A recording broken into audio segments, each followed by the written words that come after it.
نصلي ونسلم على رسوله الكريم أما بعد فأعوذ بالله من الشيطان الرجيم بسم الله الرحمن الرحيم وإذ ابتلى إبراهيم ربه بكلمات فأتمهن قال إني جاعلك للناس إماما قال ومن ذريتي قال لا ينال عهد الظالمين۔ اور جب آزمایا ابراہیم کو اس کے پروردگار نے چند کلمات کے ساتھ، پس پورا کیا ان کو، ابراہیم نے کہا کہ اللہ پاک نے کہ تحقیق میں بنانے والا ہوں تجھ کو لوگوں کے لیے پیشوا۔ ابراہیم علیہ السلام نے کہا میری اولاد میں سے بھی بعض کو، قالا تو اللہ پاک نے فرمایا نہیں حاصل ہوگا میرا عہد و پیمان ظالموں کو۔ صدق اللہ العظیم وصدق رسولہ النبی الکریم ونحن علی ذلک من الشاہدین والشاکرین والحمد للہ رب العالمین۔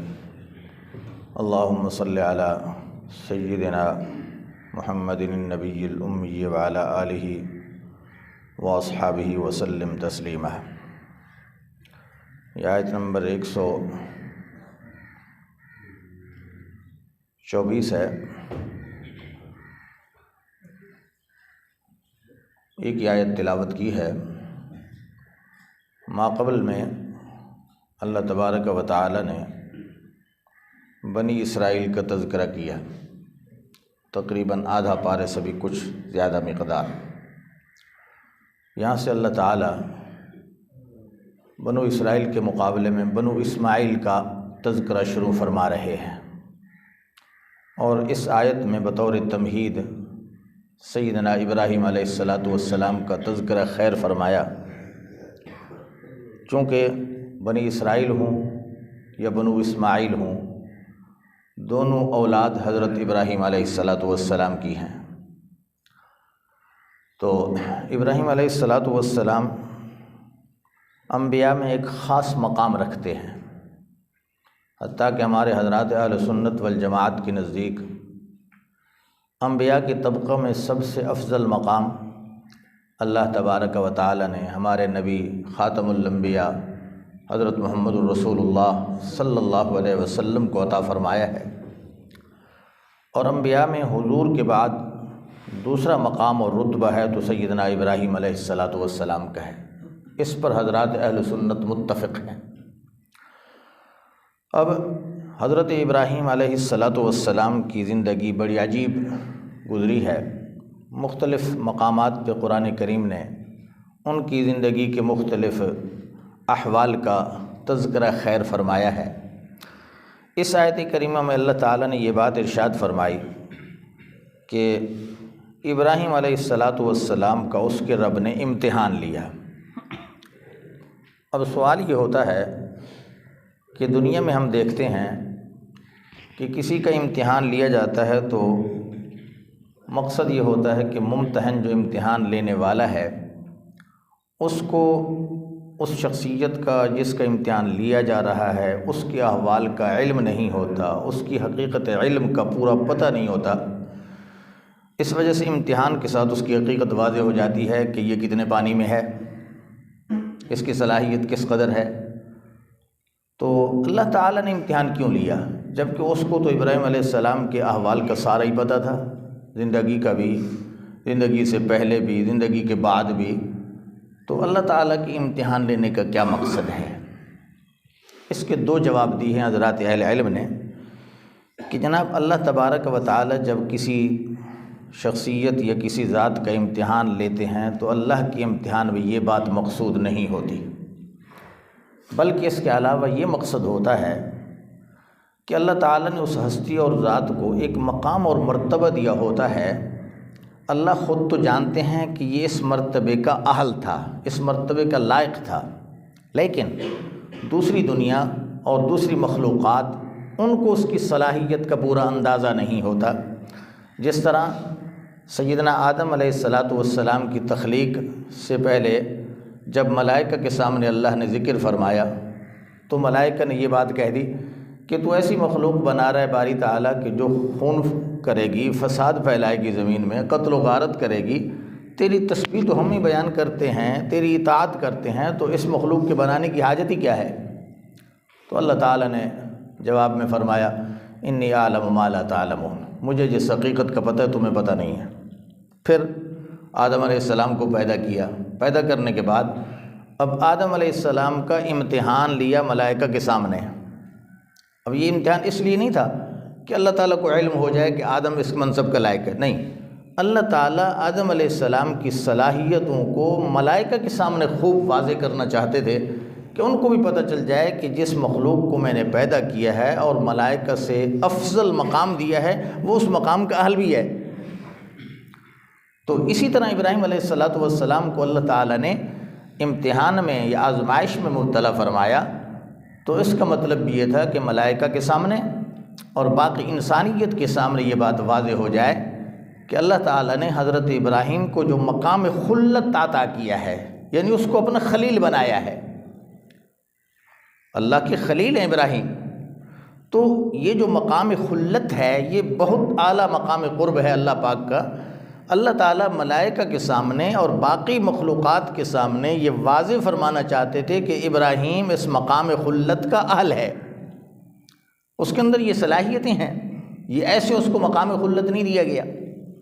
تو بہرحال اللہ تعالیٰ نے آزمائش میں ڈالا، فَأَتَمَّهُنَّ، نتیجہ بھی اللہ تعالیٰ نے بیان فرمایا کہ ان تمام آزمائشوں میں ابراہیم علیہ السلام پورے اترے۔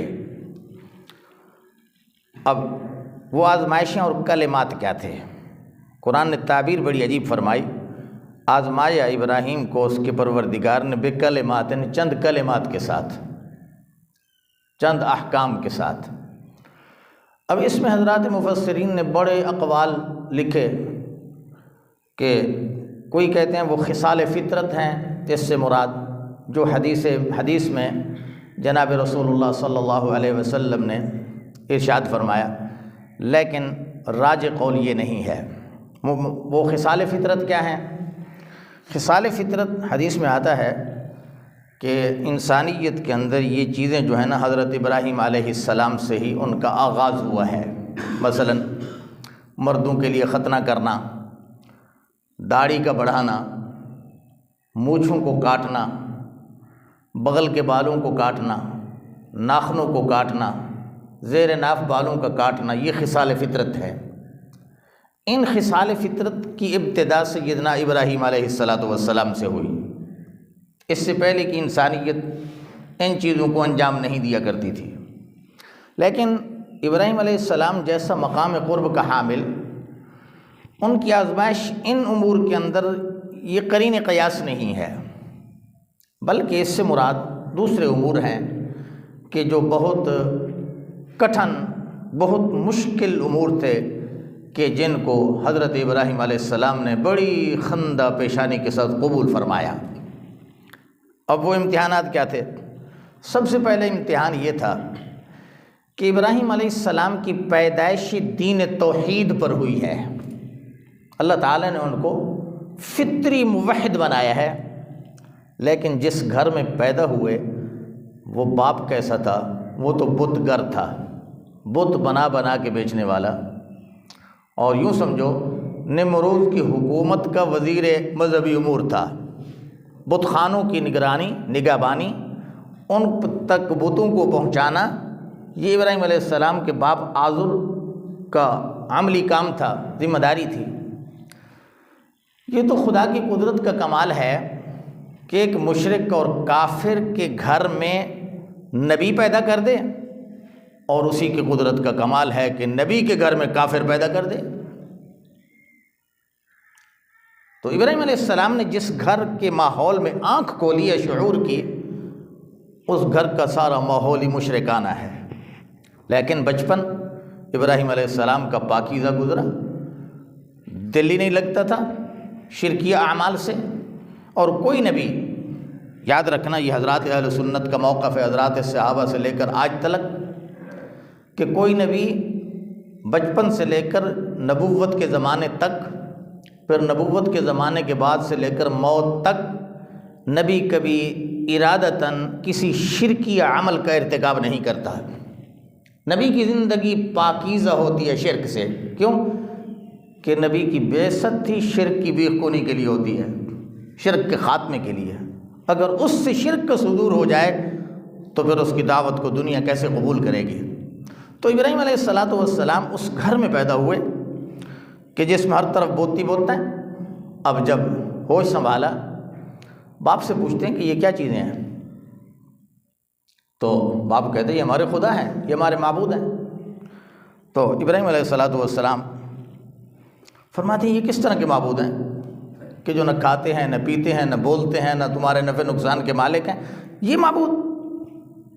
تو گھر میں ہی سب سے پہلا تکرار باپ سے شروع ہوا، اور اسی توحید کی پاداش میں تفصیلات میں نہیں جاتا، اجمالاً عرض کر رہا ہوں، اسی توحید کے عقیدہ کی پاداش میں باپ نے گھر سے نکالا۔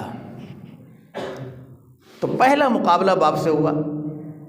اب اس مقابلہ میں ابراہیم علیہ السلام نے باپ کی محبت، گھر والوں کی محبت کو آڑے آنے نہیں دیا، بلکہ اللہ کی محبت کو خاندان اور باپ کی محبت پر ترجیح دے کے گھر کو چھوڑ دیا۔ نمبر 2، دوسرا مقابلہ برادری اور قوم کے ساتھ ہوا۔ اس میں بھی ابراہیم علیہ السلام نے قوم کی محبت اور معاملات کو نہیں دیکھا، اللہ کی محبت اور تعلق کو دیکھا۔ نمبر 3، تیسرا مقابلہ بادشاہ وقت کے ساتھ ہوا۔ بتوں کو توڑا، بت شکن بنے۔ اب جناب بادشاہ وقت نے کیا کہا کہ جس نے ہمارے خداؤں کو یہ اشر کیا ہے تو ذرا اس کو آگ کا چیخا بناؤ اور اس میں ڈالو۔ اور ایسے بھی نہیں، بخاری شریف کی روایت ہے، جناب رسول اللہ صلی اللہ علیہ وسلم نے ارشاد فرمایا کہ حضرت ابراہیم علیہ السلام کو برہنہ کیا گیا، ننگا کیا گیا، اور اس حالت میں اس آگ کے چیخے میں ڈالا گیا۔ حضور علیہ السلام فرماتے ہیں کل قیامت کے دن جب ساری انسانیت قبروں سے اٹھے گی تو ننگی ہوگی، سب سے پہلے اللہ تبارک و تعالی جس ذات کو عزت کا فاخرہ لباس اور جوڑا پہنائیں گے وہ سیدنا ابراہیم ہوں گے علیہ السلام۔ یہ اس عمل کا نتیجہ ہوگا۔ اب جناب آگ کے چیخے میں جا رہے ہیں، کوئی نہیں ہے، نہ باپ ساتھ ہے، نہ قوم ساتھ ہے، نہ قوم کا کوئی فرد، ساری برادری، ساری قوم، ساری مملکت، بادشاہ وقت سب مخالف، اکیلا ابراہیم اللہ کے لیے لڑ رہا ہے۔ آگ کے چیخے میں گیا۔ حدیث میں آتا ہے کہ ہواؤں کا فرشتہ آیا انسانی شکل میں حضرت ابراہیم کے پاس کہ ابراہیم آج اگر کہو تو آپ کی مدد کر سکتا ہوں۔ کہتا ہے کیا مدد کرو گے؟ کہ اس آگ کا رخ نمرود کے محلات کی طرف پھیر دیتا ہوں اور یہ خود اس میں جل جائیں گے۔ حضرت ابراہیم مسکرا کے جواب میں کہتے ہیں کہ بھئی جس رب کی توحید کے لیے میں آگ میں جا رہا ہوں وہ رب تجھ سے زیادہ طاقتور ہے، وہ اگر مجھے بچانا چاہے گا تو تیری امداد کی ضرورت نہیں ہے، اگر وہ جلانا چاہے تو میں اس کی محبت میں جلنے کو پسند کرتا ہوں، مجھے تیری امداد کی ضرورت نہیں ہے۔ دیکھیں اس حالت میں تو انسان چاہتا ہے کہ کوئی مددگار ہو تاکہ مصیبت سے مجھے جان چھڑا دے، لیکن ابراہیم علیہ السلام کسی کا سہارا نہیں ڈھونڈتے، آگ میں کود جاتے ہیں۔ جب آگ میں کودے اللہ تبارک و تعالیٰ کی طرف سے آگ کو حکم ملا یا نار۔ قرآن نے انداز ہی بڑا عجیب اختیار کیا۔ اب یہ نار کا حکم صرف اس مخصوص چیخے والی آگ کو نہیں تھا، بلکہ حضرات علماء لکھتے ہیں کہ یہ مطلق آگ کو حکم تھا۔ اس وقت میں دنیا جہان میں جہاں بھی آگ جلی وہ ٹھنڈی تھی، وہ گرم نہیں تھی، اللہ تعالیٰ نے اس کی حرارت کو سلب کر لیا۔ ابراہیم علیہ السلام کے اس معجزے کی برکت سے تو اب وہ آگ جناب جل رہی ہے، چیخے کی لکڑیاں جل رہی ہیں، ساری جل کے راکھ ہو گئیں۔ ابراہیم علیہ السلام اللہ کا ذکر کر رہے ہیں، وہاں بھی ان کے جسم کا ایک بال بھی نہیں جلا۔ ساری قوم اور مملکت خائب و خاسر ہوئی، ابراہیم علیہ السلام عزت کے ساتھ باہر نکلے۔ اب جناب دوسرا حکم ملا کہ اب یہاں سرزمین عراق اور بابل کو چھوڑو اور فلسطین کی طرف، ارض مقدس شام کی طرف ہجرت کرو۔ اب 2 شخص بلکہ 3 ہجرت کرنے والے ہیں، اور یہی اس سرزمین پر مومن ہیں۔ ایک حضرت ابراہیم، دوسری ان کی گھر والی حضرت سارہ، تیسرے ان کے بھتیجے حضرت لوط، جن کو بعد میں اللہ تعالیٰ نے نبوت عطا فرمائی۔ حضرت لوط علیہ السلام، ان 3 افراد نے ہجرت کی ارض بابل سے شام کی طرف۔ اب درمیان میں ایک ایسا علاقہ آیا کہ جس کا جو حاکم تھا بڑا ظالم بے حیا قسم کا، جب کہ اس کے خطے سے کوئی عورت گزرتی حسین و جمیل ہوتی تو وہ اس کی عزت کو تار تار کر دیتا۔ اس کو پتہ چلا کہ اس طرح کے مسافروں کا ایک قافلہ گزر رہا ہے، ان کے ساتھ ایک خاتون بھی ہیں، تو ان کو بلایا گیا۔ اب حضرت ابراہیم علیہ السلام کو پتہ چلا کہ اگر اس کو پتہ چلے کہ مرد اور اس عورت کا تعلق میاں بیوی کا ہے تو شوہر کو قتل کروا کے اس عورت کو غصب کر لیتا، اپنے قبضے میں لے لیتا۔ تو ابراہیم علیہ السلام نے حضرت سارہ سے کہہ دیا، پہلے حضرت ابراہیم کو بلایا گیا، پوچھا کہ یہ عورت کون ہے؟ حضرت ابراہیم نے کہا میری بہن ہے۔ اب دنیا سوچے گی کہ تھی تو بیوی کو ابراہیم علیہ السلام بہن کس طرح کہہ رہے ہیں؟ یاد رکھنا یہ ایک توریہ ہے، ایک تعویلی حکم ہے کہ حضرت ابراہیم نے ان کو بہن کہا اپنے اسلام اور ایمان کے اعتبار سے، اخوت ایمانی کی بنیاد پر، کہ یہ اسلامی بہن بھائی کہ جناب اسلام کا رشتہ یہ ہے کہ وہ میری بہن ہے۔ اب حضرت سارہ سے بھی کہہ دیا کہ جب آپ سے بادشاہ پوچھے یہ نہیں کہنا میرے شوہر ہیں، بلکہ کہنا میرے بھائی ہیں۔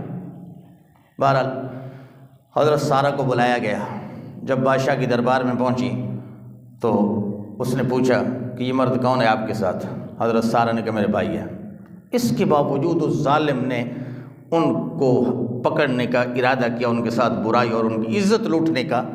حدیث میں آتا ہے کہ جو ہی اس نے ارادہ کیا اللہ تبارک و تعالیٰ نے اس کے جسم کو شل کر دیا، ہاتھ حرکت ہی نہیں کرتے، جسم مفلوج ہو کے رہ گیا، صرف زبان بولتی ہے۔ اب اپنے کارندوں سے کہتے ہیں یہ کس کو لائے ہو، کوئی جن ہے کیا بلا ہے؟ خیر اس نے معافی مانگی، حضرت سارہ نے معاف کیا تو جسم بحال ہو گیا۔ دوبارہ اس نے ارادہ کیا، دوبارہ یہی کیفیت بنی۔ جب اللہ تبارک و تعالی حفاظت کرنے پہ آتے ہیں تو دنیا کی کوئی طاقت کچھ نہیں کر سکتی، وہی ہوتا ہے جو میرا رب چاہتا ہے۔ اللہ نے حفاظت فرمائی۔ دیکھیں کتنا بڑا امتحان ہے۔ اب اس نے وعدہ کیا کہ میں آپ کو کچھ نہیں کہوں گا، بس آپ میرے لیے دعا کریں اللہ تعالیٰ میری حفاظت فرمائے۔ بہرحال اس نے جاتے جاتے ایک اپنی لونڈی تھی ہاجرہ بطور ہدیہ دے دی حضرت ابراہیم کے لیے کہ آپ کی خدمت کرے گی۔ حضرت ہاجرہ جب حضرت ابراہیم کے پاس آئیں تو حضرت ہاجرہ کے ساتھ حضرت ابراہیم نے نکاح کیا۔ یہی ہاجرہ حضرت اسماعیل کی اماں ہیں، جو اس بادشاہ کی طرف سے بطور ہدیہ ملی تھی، اور انہی کے بطن سے حضرت اسماعیل پیدا ہوئے، اور پھر حضرت اسماعیل کی اولاد میں جناب رسول اللہ خاتم الانبیاء حضرت محمد الرسول اللہ صلی اللہ علیہ وسلم پیدا ہوئے۔ میرے بھائی یہ امتحانات ہیں۔ اب جناب شام میں پہنچے، پہلے گئے تھے عراق سے تو ایک بیوی تھی، اب دوسری بیوی بھی اللہ تعالیٰ نے دے دی۔ اب کیا ہوا کہ اللہ تعالیٰ نے اسی بیوی کے بطن سے بیٹا بھی دے دیا، حضرت سارہ کی اولاد نہیں تھی، پہلے بیٹے حضرت اسماعیل ہیں۔ اب اس بیٹے کے ملنے کے بعد حکم ہوا کہ یہ شیرخوار بچہ اور اپنی اس بیوی ہاجرہ کو ارض شام سے لے کر مکہ مکرمہ کی جو سرزمین ہے وہاں چھوڑ کے آؤ۔ وہ جنگل و بیابان تھا، نہ انسان نہ پرندہ نہ پانی نہ شہر نہ کوئی آبادی، وادی غیر ذی زرع قرآن اس کو کہتا ہے۔ وہاں پہنچا کے ابراہیم علیہ السلام نے اللہ کا حکم مانا، چون چرا نہیں کی، اکیلی بیوی اکیلا بیٹا شیرخوار، ایک ہی بیٹا ہے، بڑھاپے کی اولاد ہے، اللہ کے حکم کو تسلیم کر کے وہاں چھوڑا اور خود واپس آ گئے اکیلے۔ میرے بھائیو دل پہ ہاتھ رکھ کے سوچو کہ انسان کیا سوچتا ہے اس مقام پر۔ لیکن ابراہیم علیہ السلام نے اللہ کے حکم کے سامنے کوئی فطری محبت، اولاد کی محبت، بیوی کی محبت، خاندان کی محبت، کسی کو آڑ نہیں بننے دیا، وہاں چھوڑ کے آئے۔ پھر کیا ہوا؟ بچہ پلتا رہا، کبھی کبھار جاتے دیکھ بھال کر کے پھر واپس شام کی طرف لوٹ آتے۔ یوں بڑھتے بڑھتے حضرت ابراہیم اسماعیل کی عمر جب 12-13 سال کو پہنچی، اب حکم ملا کہ اسی بچے کو ذبح کرو، اسی بیٹے کی گردن پہ چھری چلاؤ۔ اب ایک طرف اللہ کا حکم ہے، ایک طرف اکلوتا بیٹا ہے، کوئی اور اولاد بھی نہیں اس وقت۔ ابراہیم علیہ السلام اس حکم کو بھی پورا کرتے ہیں، اور اس نوجوان بیٹے جو ابھی سارا بن سکتا ہے، اس کی جوانی کا آغاز ہے، لیکن اللہ کا حکم ہے میں پورا کرنا ہے۔ مینا میں لے جا کر اس کی گردن پہ چھری رکھ دی۔ خالق کائنات نے ابراہیم علیہ السلام کو کہا قد صدقت الرؤیا، ابراہیم تو نے خواب سچ کر دکھایا، اب اس کو چھوڑ، یہ اس کے بدلے میں مینڈھا لے لے، اس کی قربانی کر دے، تیری قربانی قبول۔ یہ ہیں کلمات، احکام۔